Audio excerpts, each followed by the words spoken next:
And welcome everybody to another Bangers and Classics podcast. That involves me, James Ruppert, and him, David Malloy. Hello, David. Hello, James. Everything okay at your end? Oh, it's been one of those weeks, but saw some interesting cars on Monday, two of which were linked to last week's podcast in a sort of roundabout way. And what were they? Well, the first one, which wasn't linked to the podcast, was a late model Austin Maxi in what I think was Harvest Gold. But then I saw something rather special. I saw Big Bertha, not the Jerry Marshall car, but a unique and a one-off. It's the only one that exists, Jensen Interceptor. I think I've spoken about it before. It was a development car for the Jensen F-Type. Yeah. It looks like a standard Series 2 Interceptor, but it's 6 inches longer, a bit wider. And if you open the back of it and have a look, it's got hydrodynamic rear suspension. And it was sitting at an undisclosed location. I don't know who owns it. It used to be the chief engineer for Jensen. It's the only one in the world. And it was looking rather good, I have to say. And then, just to cap it off, this was all in the space of about an hour, I saw, having dissed them last week, I saw a Metro. But it was one of the nicer ones. It was an MG Metro. Oh, good. I don't think it was a turbo. I think it was a normally aspirated. Have you spotted any interesting cars this week, James? I have, David. It's been it's been a bonus week. I saw a Citroen Diane van in rural spec, which meant the Acadienne, you mean?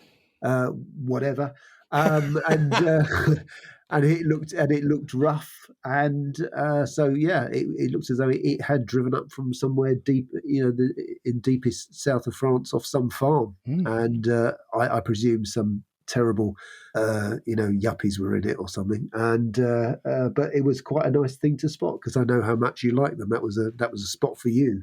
Really, David. Oh, thank you very much. Yeah, I didn't get a picture of it.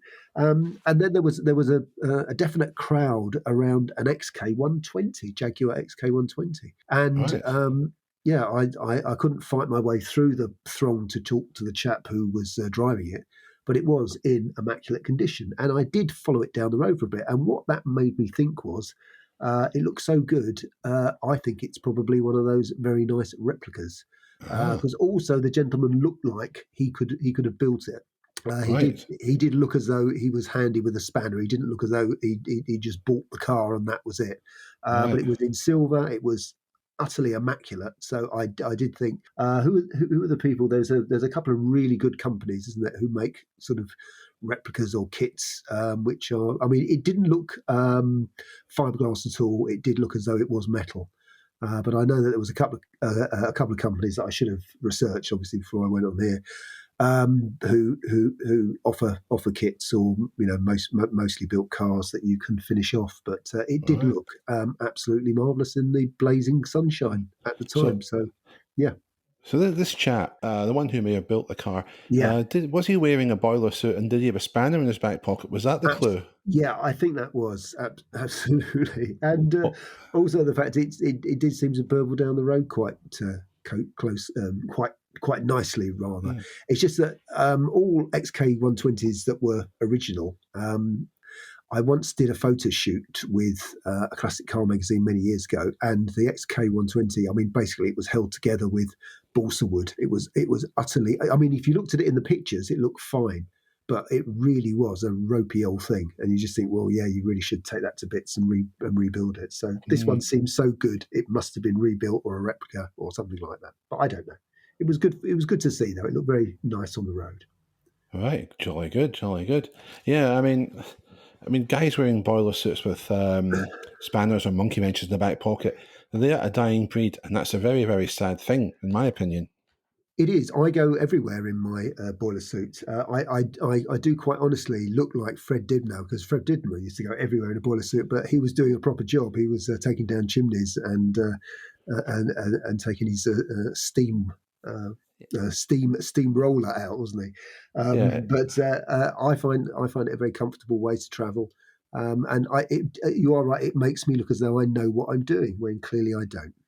Well, I mean, in fairness, Fred Dibnah didn't actually star in a ZZ Top video, unlike your good self. So, I mean, well, there you go.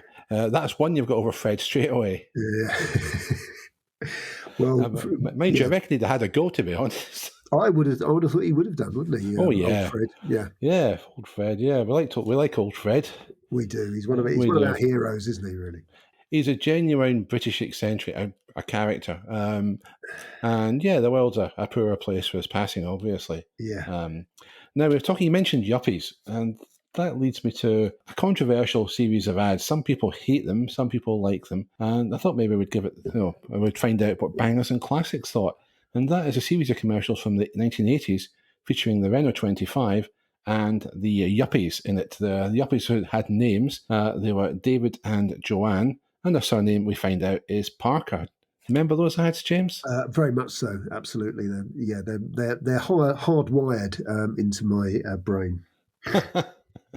Any particular reason for that? No, not really, but she did have quite a sexy voice, that woman.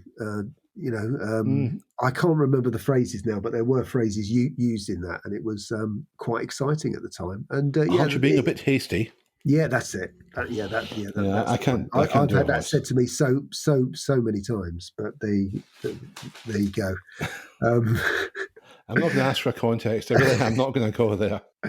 But yeah, as you've often commented, David, is that it was from the golden era of adverts when they made some sort of sense, or you look forward to them and you didn't mind seeing them 32 times because they were so good. And it had a story. It might have been a fairly daft story in a way, but it was aspirational, and it didn't make me want to go and buy a Renault 25. Although I did work with somebody who had a Renault 25, so I have driven one. But it was good stuff. Was it a 25 turbo though? That's what they were selling. No, I don't In think all it the was ads, it was a actually. 25 V6 turbo. No, I mean, there were three adverts over the years. The first one, yeah, David decides to set up his own business, and that features the Phase 1 version of the car, yeah, which happens to be my favourite. Though his plummy voice, or his attempt at a plummy voice, confused me. He said it's time to go to loan, but it came out as it's time to go to lamb. I can't do the sort of plummy accent, but if you watch the advert, you'll hopefully see, or rather hear, what I mean by that. It took me a little while to figure out what he was actually saying. Anyway, 2 years later, they feature a revised Renault 25 V6 Turbo, which I don't think is as nice. Joanne this time has got a job and she gets a company car. And of course, it's got to be a 25 V6 Turbo. No catchphrases in that one, I'm afraid, I don't think. And then the third one, which was a short advert, they give you the impression they're splitting up and they're going to see someone that can't be undone now. And it turns out they're setting up in business. He somehow has wangled his way back into a 25 V6 Turbo, and she's quite keen to have it as the company car for herself. So there we go. The car was great. The 25 V6 Turbo, I'd say the early ones are my favourites, but a great car. Just something about them I really like. The couple I would describe as smug gits, though she was very attractive. I mean, let's not kid ourselves on there. And the ads, well, I would describe them as a sort of Nescafe gold blend in four wheels, basically. Very well shot, got the message across. Probably alienated a few people along the way, though, but it showed the car off, which I suppose was the object of the exercise. So I would say, I'd probably say on balance, I don't hate them. I probably rate the ads. What do you reckon?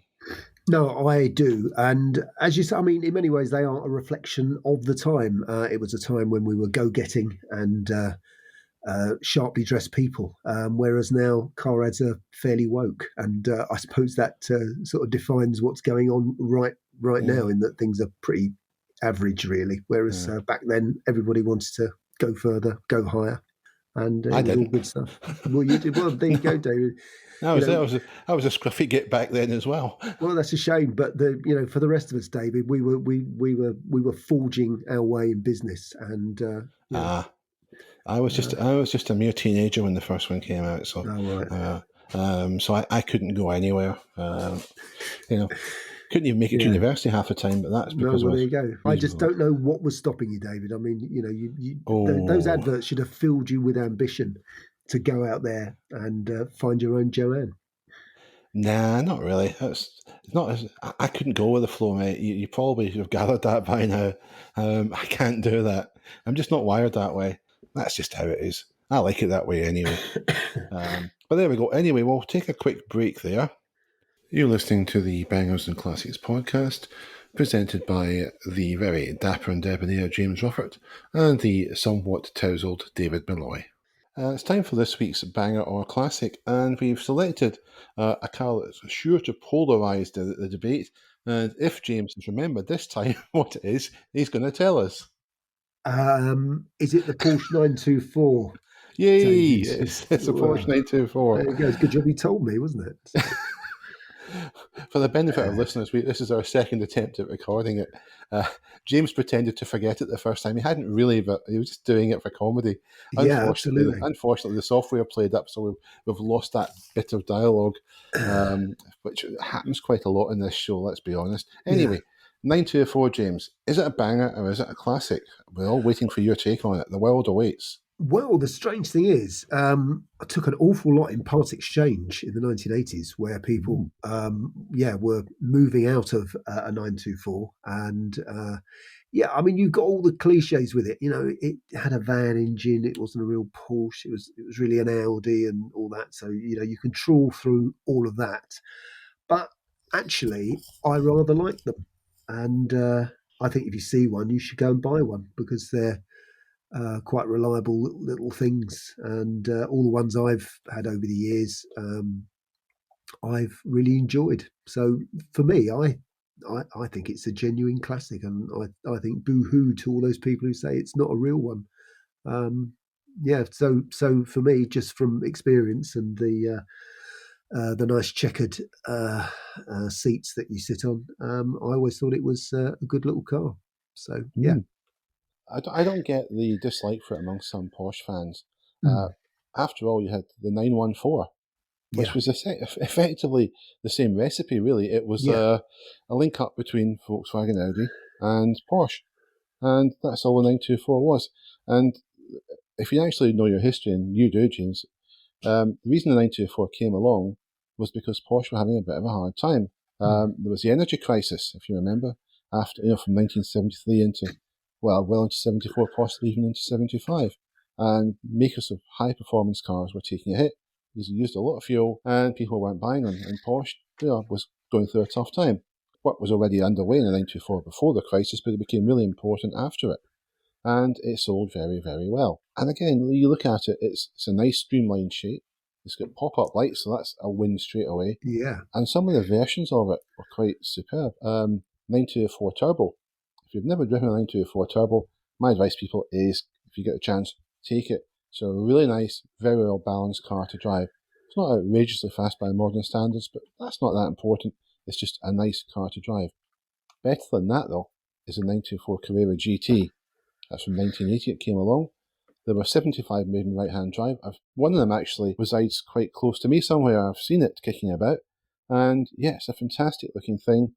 207 or so horsepower in tap, not a great deal of weight. So it goes very, very well indeed.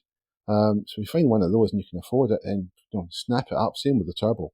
Absolutely. Then you've got the 924S, which is basically, it's a cheaper alternative to a 944. It's obviously got a Porsche engine.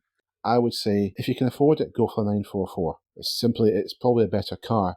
But as I see it, there's no logical reason to dislike the 924, just because it doesn't, in most forms anyway, have a Porsche engine, and because it wasn't built by Porsche. It's simply a good car. And as I've already said, it's a very important car for Porsche. If they hadn't made it, there's a question mark, would they still have been around going into the 80s? So be thankful for it in that respect. And simply endorse James's view. It's a classic. And that's the end of it. Let there be no more of this nonsense. What do you reckon, James? Absolutely, yeah. I mean, and if anybody disagrees with us, we'll have a fight in an underground car park about it. That's what I think. Oh God, yeah. You don't want to fight James in an underground car park. It's no fun, ladies and gentlemen. I've seen him in action. He hides a lot of concealed weapons in that beard of his. Let me tell you. Well, there you go. That's got to be said. All right, okay. Moving on from one controversy to another controversy of sorts, and this concerns a chap called Paul McCartney. You might have heard of him. Well, a man of your era in mind, possibly, James. Yeah, absolutely. Yeah, Beatles were pretty much around through my younger years, and when they broke up. That was quite a big news story at the time, I remember. And yeah, the Yeah. Beatles. Yeah, I don't mind them. Beatles or Stones. I don't know. I like them all. I'm more of a Stones guy, to be honest. Yeah. I think the Beatles wrote a handful of truly exceptional songs, but that's about as far as it goes for me. However, obviously, they were a massive act, and they did a great deal to promote the cause of British music on the global stage, which is excellent. But during the time that they were going through, I suppose, the final days of existence, a rumour began to circulate that Paul McCartney had actually died and been replaced by an imposter. And this gets traced back to a caller to a Detroit radio station back in 1969 who said to the DJ that he should play back certain parts of, I think it was the White Album. And there were messages on it when you played it backwards that suggested that Paul McCartney was dead. And from this, a fairly substantial theory arose. And it was given a lot of airtime and a lot of column inches around about then. And it said that Paul was actually killed in a road traffic accident in November 1966. That his death was covered up, and his replacement, get this, who was Scottish, not a Scouser, so I don't know how that would work with the accent, but his replacement apparently, according to the theory, won a lookalike contest, and he became the new Paul. Have you heard any of this, James, before? I have. I mean, it's fantastic conspiracy theory stuff, isn't it? Really, Mm. and yeah, if you look into the coincidences, you can fall down a hole of rabbit-sized proportions, Mm. and have fun with it. And clearly it's nonsense, but it's quite fun nonsense, really. Yeah. Well, one of the theories is that on the cover of the Abbey Road album, where it's the four Beatles walking across the famous zebra crossing, that's actually a funeral procession. That Paul, who's got no shoes on his feet, is No walking shoes. Yeah, barefoot, is the corpse. And I think John Lennon was supposed to be the minister or the priest or whatever. He's dressed in white. Ringo was dressed as supposedly the Undertaker. And George Harrison, who's casually dressed with a denim shirt and jeans, was the poor old gravedigger. But in the photograph, and this relates to cars obviously, yeah, there's a Volkswagen Beetle. And people say, if you look at the bottom line of the registration plate, it says 281F. And that means that Paul would have been 28 years of age if he had lived. It's a great idea, wonderful, wonderfully inventive, except it's wrong. Paul was actually 27. So that was cobblers. They couldn't agree, the theorists, on what car he was actually driving at the time he was supposedly killed. The way in which he was killed, again, there are so many different accounts of it. You can take your pick. And it really is cobblers. yeah. It's entertaining cobblers, I'm sure not for Paul McCartney and his family. It has to be said. It probably irritated the heck out of them. But again, maybe good for publicity. But this is the interesting bit. There was a friend of John Lennon who was killed in a road traffic accident in London at the end of 1966. Do you know that story, James? Yes, yeah, I'm aware of that, but I wouldn't know the detail that you do, David. Okay, well, his name was Tara Brown. He was a 21-year-old heir to the Guinness fortune, and he was driving his Lotus Elan through the streets of South Kensington at reportedly speeds of over 100 miles an hour. He ran through a traffic light. He didn't see it, apparently, and collided with a parked truck. He was killed. The girl who was in the car with him survived. And he was, as I say, he was a friend of John Lennon's. And Lennon reflected on the events in a Beatles song, A Day in the Life. And I wonder, to some extent, if that's where the whole Paul is dead theory came from. That was the origin of it. The fact that one of their friends was killed in the road traffic accident. But there is one interesting coincidence, James, that Paul McCartney was said to have been killed in a road crash on the 9th of November 1966. Something possibly did die that day related to the Beatles, and that's the band itself. Because Oh, right. that is said to be the day in which John Lennon first met Yoko Ono. And of course, things didn't work out so well after that for various reasons. And, maybe it was no one's fault, maybe it was just an inevitability. But certainly, it was a momentous day for the Beatles and for music in general. Absolutely, and also there's quite a lot of good car history with the Beatles as well, isn't there? I mean, Mm. especially George Harrison, but they all had minis, and they were Radford minis as well, weren't they? Yeah. Which is good. And didn't John and Yoko drive about in a maxi for a time, as well as? That's a famous accident they had, isn't it? Yeah, it is, isn't it? It wasn't for a time. It was a fairly short period. They were going up to visit John's relatives in north of Scotland, and I think it was a mini they left in. They didn't get very far because I think there were four. There were two adults and two kids plus a pile of luggage, and they got as far as the West Country. The West Midlands. And John thought, this is rubbish. He went to visit some family and phoned the Apple Records, said, this car doesn't fit. Can we get a bigger car? So he got an almost brand new Maxi, because the Maxi was just out literally a few weeks, I think. Yeah. That suits him better. They go up to the Highlands. They've only been there a couple of days, and they're driving down a road, a single track road with passing places. John saw a car coming, which he thought it was closer than it was. Took evasive action, ended up in a ditch. And I think he and Yoko were hospitalised. He was certainly in hospital for a few days. And after that, he had the Maxi shipped down to his home, which I think may have been in Surrey or somewhere like that. And it sat in the garden as an ornament for a while. Yeah, it's all good stuff, isn't it? Yeah, so the whole story is told in one of my books. You can guess which one it is. It's the ultimate classic car quiz book. The story is in there. I should really play the klaxon for that, but what the heck? James teed it up, so I might as well take the chance. Yeah. That's it. He shoots, he probably misses by a mile. But there we go. But yeah, the Beatles, also George Harrison's cars. Some of them were at auction, I think last year or the year before, and one of them was a Mercedes. I think it was a 500 AMG, a black one, which appears in the video for the Beatles 1995 single. I think was it Real Love? I think it was called. And they've got three surviving Beatles getting out of the car in that video, very, very briefly, but that car was in it. So, that in itself is a reason to buy it if it comes up. It's at the backside's what was then the three surviving Beatles in it. So yeah, that's if you like music and you like cars, you want to buy a car of that type, that's the one to go for. Absolutely. Of course, George Harrison was a big car nut. He wrote a song called Faster, which was effectively, I think it was dedicated to Ronnie Peterson. There's a good video for it, with Jackie Stewart acting as a chauffeur. You can check it out on YouTube. It's actually a good song, and the video is quite good fun as well. Lots of good footage from back in the day, the golden days of Formula One, shall we say, before it all went too corporatized, and all the various things that are now wrong with it, really.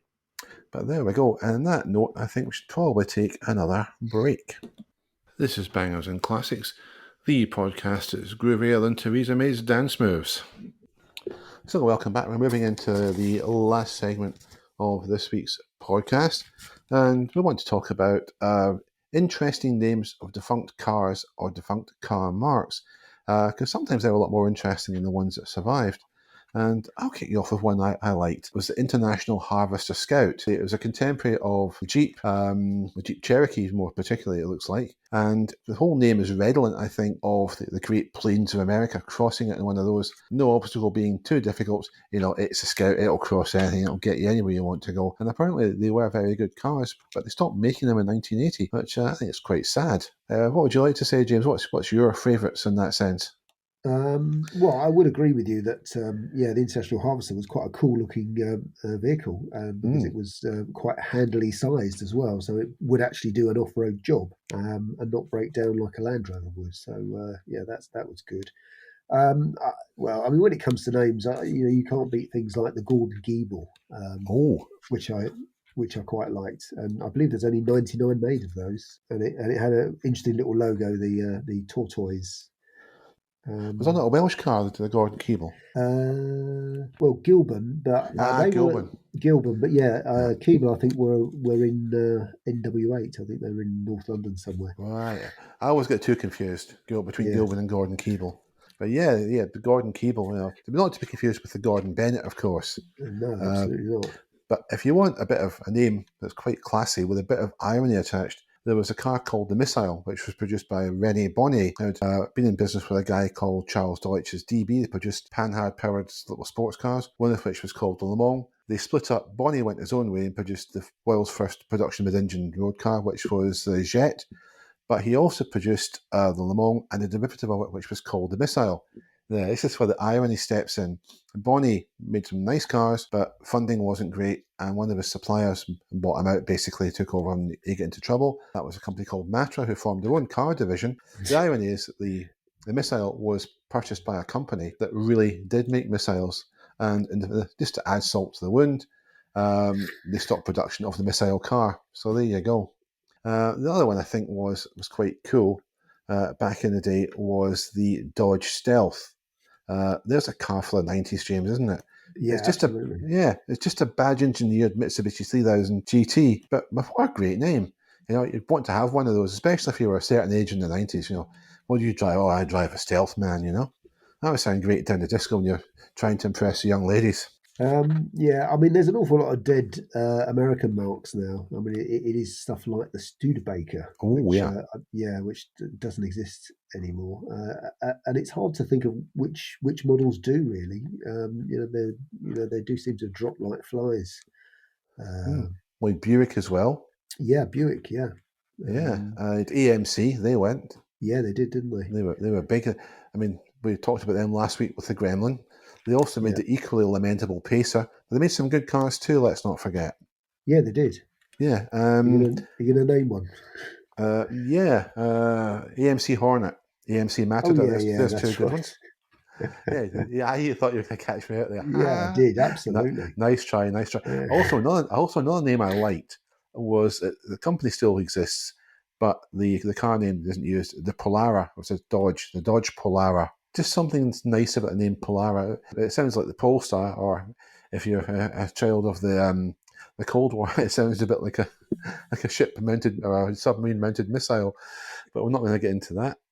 Another one I liked is a bit close to home was Maserati, James. They produced some cracking sounding cars named after winds. The Mistral was the very essence of windswept, sun-dappled roads. That's what it sounded like to me. yeah, Or you had the Camson or the Ghibli. They all sounded great, really exotic names. A bit better than the Biturbo, which was, not a bad car, but it was just a pretty boring name. Names are important, I think. yeah. Names are. I mean, yeah, it's a bit like the Chevrolet Corvair Monza. I mean, that's quite a Mm, quite a nice, yeah. Or a the three pronged attack on a car name there. Dodge Daytona, Yeah. which was a front wheel drive car, believe it or not. You can see it in the film starring Tommy Lee Jones, Black Moon Rising. John Carpenter wrote the script, I believe, I think, for that one. Oh yes, that's right. Yeah, that's a really 1980s Mm, thing, isn't it? Yeah. very 1980s. Features an interesting car called the Black Moon, which was based on a real car, the name of which escapes me. Again, it's in the book I mentioned, so if you buy that, you can read all about it there. Uh, Nothing. That's two plugs in one, James. I'm I going was well going to today. say, yeah, that's right. Yeah, I'm actually 2-0 down this one. 2 But 0 there you 2 go. 2 0 down the second half. Come Yeah. on, you can do better than that, Yeah. sir. Lots of interesting car names from yesteryear. If you've got any favourites of your own or any marks that existed that no longer exist, then why not send us an email? Tell us. And we'd be interested to discuss those. The email address is james@bangersandclassics.com. That is an invitation for you. The last thing we were going to look at on this week's podcast was a clash of titans, you might say. It's two early turbocharged cars from Europe, because the Americans did get there first, I think, with Chrysler Jetfire, if memory serves me right. But in Europe, we were a bit slower to take advantage of that. But it came in 1973 with a car that was had a very short life but made a big impact. It was a BMW 2002 Turbo. You ever driven one of those, James? I haven't actually. No. Oh. No, I know. I'm very disappointed in myself, but I've always liked them. From the reverse script backwards. I Mm. always thought they were a very good car. And you already mentioned the fuel crisis once this podcast, and it deserves another mention because that effectively killed off the 2002 Turbo because it didn't do many miles to the gallon, so it wasn't a very good vehicle to have. So not very many were made. But what a superb little rocket it was. Yeah, they made fewer than 2,000 of them. The reverse script James is talking about was controversial. On the front aerofoil, front spoiler of the 2002 Turbo, it had the words 2002 Turbo printed on it backwards. So the only place you could actually read them properly was in the rearview mirror of a car in front of it. This was thought by some German journalists to be a little bit too aggressive. We'd woke people even back then. And BMW thought, okay, we'll take it away. So they did without it.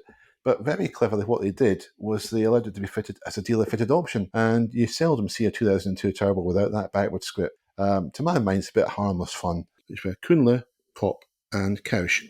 But nonetheless, it would have caused a stink. Controversial badging aside, the 2002 Turbo was a very interesting car. It had riveted on wheel arch extensions, obviously the aforementioned front air dam, a limited slip differential, and a 2-litre turbocharged engine that pumped out 168 bhp.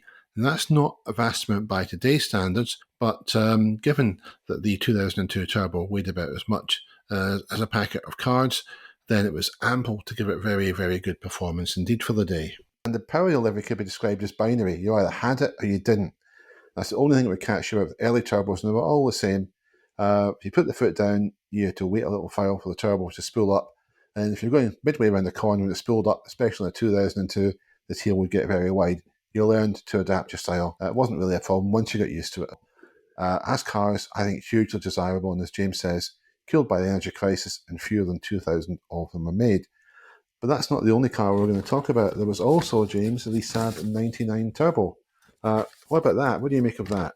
Yeah, they're okay. I'm not as enthused by them. I have run Saabs with turbos in them, and I've been quite lucky. I know you've been terribly unlucky with yours, but yeah, I mean, I've always been a big Saab fan. But I mean, it certainly looked good. I think this is late '70s styling, and it does look the part.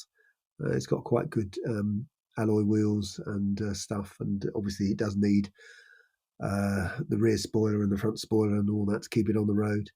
But yeah, I mean, it was okay for what it was. I prefer the sort of standard 900 from that era. But that was a '99, so it was before it. But Yeah, yeah, it's okay. But I'm not as big a fan. You know, given the choice, I would go for the BMW, obviously. But right. I do like Saabs. Yeah. Well, the thing about it, the 99 Turbo, it came along pre-production form, I think, in 1977. Same size of engine as the it's a BMW, 2 litres. Had a Garrett Air Research Turbo, 143 horsepower, so a bit less, and I think weighed a bit more than the Beamer. So it wasn't as fast. So it was quickish. Looks, I think, were understated. And revisionists, and there's plenty of them out there, say, oh, these Saab came up with a great closed loop system for the turbo. It didn't have lag, to which I say, cobblers, it had loads of lag. But there was a specific driving technique for driving these cars, and indeed all early turbo cars, to get the best out of it. Um, what it did do was it boosted Saab's image very considerably, helped by winning the 1979 Swedish Rally, which is the round of the World Rally Championship. And I think it's fair to say it was the catalyst for the mainstream adoption of turbos. So it's a very important car in that sense. But I'm going to go with James here. It's a 2002 Turbo for me. I think it's the sort of Jimi Hendrix of cars in a way. It arrived, it innovated, it made a lasting impression, and then checked out before its time. The Saab, it's certainly a bigger influence, I think, on manufacturers than the BMW, but obviously I say that BMW showed the way for Saab. It comes down to this, the 2002 was the better car, so for that reason, in my mind, that's the one I would go for. But you won't go too far wrong with either. I'm not going to diss the Saab because it was a good car. My maladies with Saabs are irrelevant to that particular conversation. And I think that's all we've got time for this week. Unless there's anything you want to add, James? No. No plugs? Although I should have said Facel Vega when we were talking about car names. Yeah, Well, yeah, Facel Vega, yeah, yeah. that was the car in which Albert Camus, the famous writer, was killed. Exactly. Yeah. Yeah. Um, but yeah, I think we should get a plug in for James's books. Well, it's after Father's Day now, but you don't need to be a father. It to be any particular day. Buy one of James's books. They're all great. They really are. You'll find them in www.bangonomics.com unless I'm sadly mistaken. Yeah, I think you'll find them there. But Yeah, yeah, yeah, we both write books, yeah. people. But buy Yeah. books because it Hmm. keeps people writing books Yeah. and stuff. And Yeah. but buy anybody's books because actually they're better than TV and stuff because that's boring. I think if you buy a good, well-researched book, it's a treasure, It is. and it really is. And that doesn't matter who writes it. You know, a good book is something to treasure and something you'll always go back to. So whereas I'll get rid of piles, I've got piles of things. I've got far too much stuff that I'm going to have to trim down. That's another story. I will not be getting rid of my books for a simple reason. Even if I don't look at them for 5 years, there's a day going to come when I go back to a particular book. It always happens, and I'll enjoy it just as much as the first time I read it, and sometimes more. And on that note, I think we'll call it a day for this week. Thank you very much for listening. Hope to see you again next time. Yeah, and it's a goodbye for me. I'm just going to go and for a ride in a Renault 25 with Joanne. You would too, wouldn't you? Yeah, absolutely. I said, beaten to the punchline again, beaten to the punch again. First of all, he nicks a Cadillac Fleetwood next week, and now he's off for the women. I don't know. I got to sharpen my act up. Cheerio, folks. Have a good one. Bye bye.